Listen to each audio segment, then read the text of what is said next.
खालिस्तान जो कि हमारे देश का बहुत बड़ा मुद्दा बना हुआ है और पंजाब के सिख समुदाय व विदेशी सिख समुदाय के लोग काफी टाइम से सिखों के लिए एक अलग राष्ट्र की मांग कर रहे हैं जिसका नाम है खालिस्तान। एंड पंजाब के बहुत सारे सिंगर एंड आर्टिस्ट भी उनको सपोर्ट कर रहे हैं, जिनमें से तो एक बहुत ही फेमस सिंगर सिद्धू मूसेवाले का भी नाम आता है। तो आज की इस वीडियो में हम जानेंगे कि खालिस्तान की मांग क्यों कर रहे हैं, कब से कर रहे हैं एंड इससे क्या क्या नुकसान हो सकता है। So watch full video.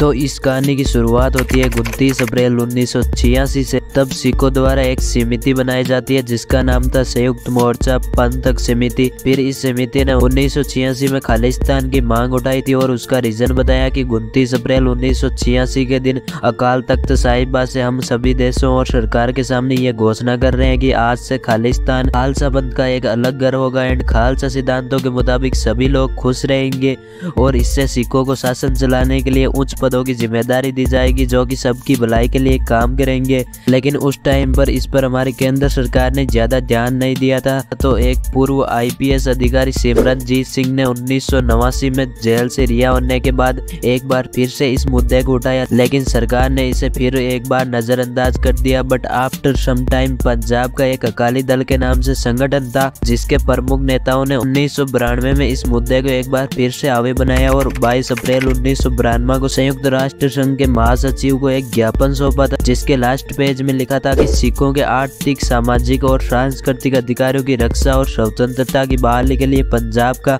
विनिवेशीकरण एक महत्वपूर्ण कदम है और दुनिया के सभी स्वतंत्र राष्ट्रों की तरह सिखों का भी एक अलग देश है और स्वतंत्रता से लोगों के जीने के अधिकार पर संयुक्त राष्ट्र घोषणा पत्र के मुताबिक सिखों को भी अपनी स्वतंत्र पहचान को बहाल करने के लिए भेदभाव, उपनिवेशवाद, गुलामी और राजनीति विरोधी बंधनों से आजाद होने की सख्त जरूरत है। आपको बता दें कि यह ज्ञापन सौंपने के दौरान सिमरनजीत सिंह, प्रकाश सिंह बादल और गुरुचरण सिंह तोहड़ा मौजूद थे, लेकिन इसके बाद प्रकाश सिंह बादल और गुरुचरण सिंह तोहड़ा ने कभी इसका जिक्र नहीं किया था। एंड अकाली दल की 75वीं वर्षगांठ की पूर्व संध्या को प्रकाश सिंह बादल ने यह भी कहा था कि अब से अकाली दल केवल सिखों का ही नहीं बल्कि पंजाब के सभी लोगों का प्रतिनिधित्व करेगा। हालांकि ये कोई औपचारिक रिजर्वेशन नहीं था और ये मामला यही ठंडा पड़ गया। पर 1994 में सिमरनजीत सिंह की अकाली दल ने राजनीतिक लक्ष्यों को फिर से स्थापित किया और इस दस्तावेज पर अमरिंदर सिंह ने भी हस्ताक्षर किए, पर प्रकाश सिंह बादल ने अपने वादे के मुताबिक इस पर हस्ताक्षर नहीं किए। इस दस्तावेज के अकॉर्डिंग शिरोमणि अकाली दल का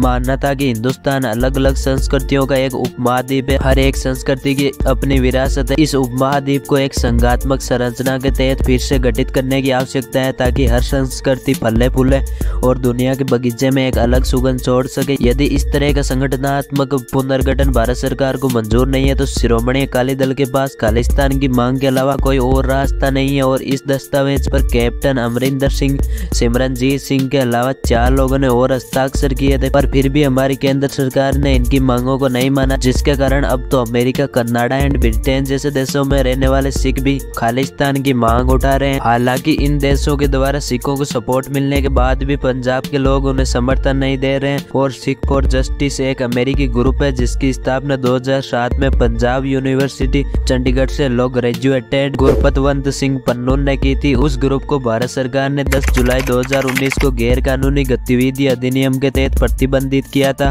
और कहा कि संगठन का अलगाववादी एजेंडा है। एंड इसके साल भर बाद 2020 में भारत सरकार ने खालिस्तानी समूह से जुड़े 9 लोगों को आतंकवादी घोषित किया और लगभग 40 खालिस्तानी समर्थक वेबसाइटों को बंद करवा दिया। इस ग्रुप का उद्देश्य सिखों के लिए एक स्वायत्त देश बनाना था, जिसके लिए ग्रुप सिख समुदाय के लोगों का सहयोग लेने की कोशिश कर रहा था। और ग्रुप के मेन लीडर एक कानूनी सलाहकार भी है। उन्होंने खालिस्तान के समर्थन में रेफरेंडम 2020 कराने का अभियान शुरू किया था। इस संस्था ने कनाडा तथा अन्य कई राष्ट्रों में जनमत संग्रह कराया, परंतु अंतर्राष्ट्रीय राजनीति में इसे कोई विशेष प्राथमिकता नहीं मिली। एंड आपको याद ही होगा कि कुछ वर्षों पहले अपने देश के पीएम नरेंद्र मोदी के ऊपर भी पंजाब में हमला हुआ था और अकॉर्डिंग टू न्यूज़पेपर ये माना जा रहा है कि वो खालिस्तान उग्रवादियों ने ही करवाया था एंड अभी तक हमारी केंद्र सरकार ने इन लोगों की मांग को स्वीकार नहीं किया। अभी भी बहुत सारे पंजाबी सिंगर एंड आर्टिस्ट ऐसे हैं जो कि खालिस्तानियों को सपोर्ट कर रहे हैं, जिसके कारण इन लोगों ने अपने स्वतंत्रता दिवस पर भी कोई ऐसी स्टोरी या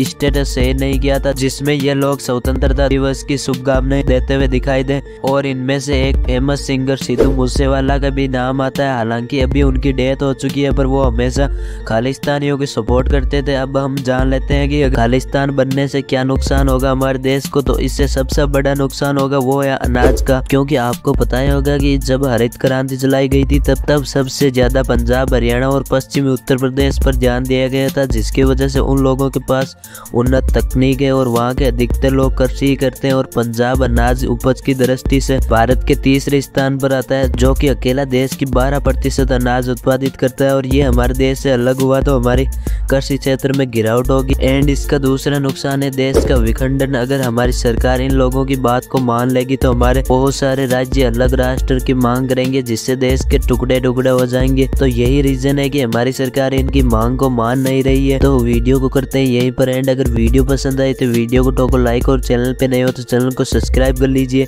मैं मिलूंगा आपसे नेक्स्ट वीडियो में, तब तक लिए जय श्री राम।